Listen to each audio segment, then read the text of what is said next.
Let me tell you about something near and dear to my childhood, and probably what helped make me the kind of person I am today.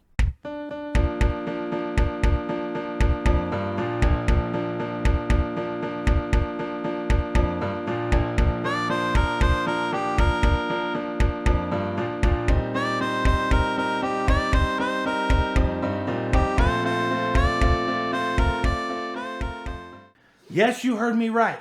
The beauty of late night television, which I feel was most popular between 1997 and 2008, or as I like to call it, the time I was a child to a teenager. Teenager, teenager, teenager, teenager, teenager. That's the joke. There was just so much to see on late night TV.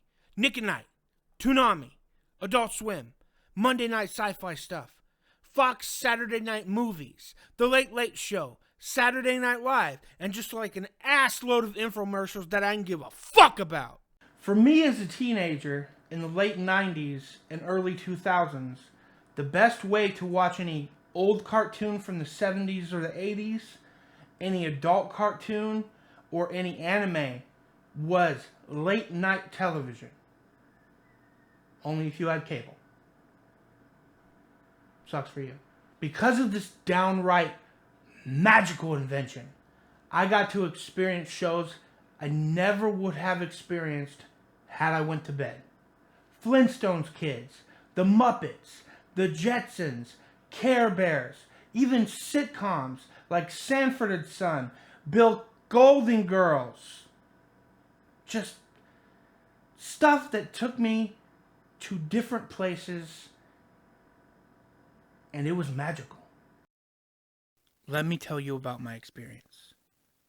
Most of the time, the house was quiet, and I was pretending to be asleep. Around 11, when I was sure everyone was in bed, I went to the living room and turned the big dial of that old TV on. The light filled the room, and the illegal cable box my dad installed turned on. I got to experience the magic of the Ninja Turtles. As the night went on, there were episodes of Care Bears, Strawberry Shortcake, Gems, He-Man, and a bunch of other shows that would eventually get their own channel called Boomerang. Then I'd flip over to Nick at Night. I would see Full House, Sanford and Sons, The Nanny, Golden Girls. It was truly magical. It really is a hard experience to describe. Just the joy of watching television all night, sometimes falling asleep in front of the TV with the glow of the television hitting you, sometimes going to more adult-centered entertainment, Skinamax, the magic of it. And as I got older, the magic got even better. Cartoon Network decided to kick the kids out of the pool. The Adult Swim. But let me tell you, this kid did not get out of the pool. The shows they introduced were fantastic, phenomenal, amazing, and took me to a different world. Off the top of my head, there was Home Movies, Venture Brothers, Robot Chicken, Squidbillies, Harvey Birdman, Attorney at Law, The Brack Show, C-Lab 2021, Stroker and Hoop, and that was just the American cartoons. As I got a little bit older and I started to mature more, I, without even realizing that I needed a change in content, in taste, in more mature, edgier content, here comes Adult Swim. They brought adult cartoons from the West and anime from the East and smashed that shit together like a fucking delicious sandwich. And it was the best sandwich you ever fucking tasted. And at this time, I need to let you know, anime was not very mainstream yet. It was about 2003, 2004. And the only place you can get anime was in the rental store, in the video store. And not a huge selection of it either. The first animes that I experienced were airing on Adult Swim and Toonami. Dragon Ball Z, Dragon Ball, Naruto, Tenchi Muyo, Gundam. They were all on Toonami. And they were good. But the best ones, the ones with real life drama and violence, things that made young men and women think more about life, those were on Adult Swim.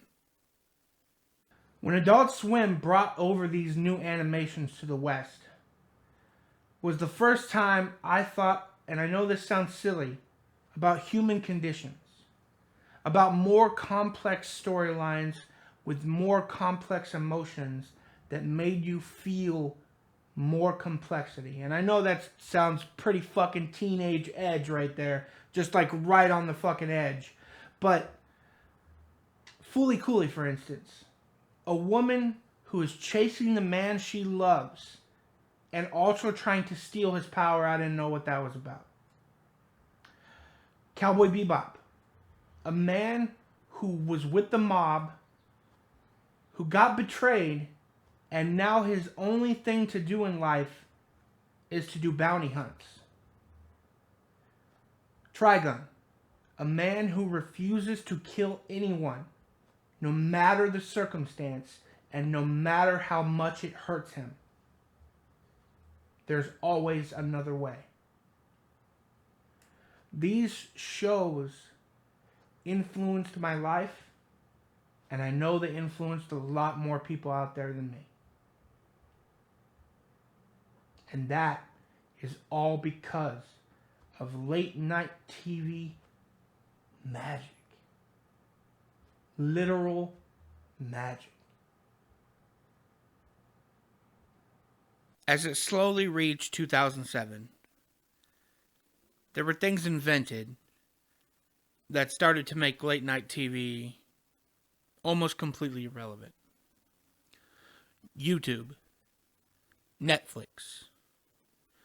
Anime was becoming more accessible in some form or another on the internet. Crunchyroll was even around back then. Late night TV was becoming less important to me, and the younger generations would start to get this entertainment in many other places. But for me, it was a great point in my history, along with other people my age. We got to experience the stuff from the 80s and the 90s, the new and the old. Stuff that we never got to see live because it premiered in a place far, far away. Hey guys, if you like this video, comment, like, and subscribe, and turn on those notifications. I got some other stuff right here. Maybe you want to like them. Maybe you want to watch them. Please. I'm begging you. I can do this all day. But, yes, you heard me right. The beauty of late night television. I forgot my fucking line.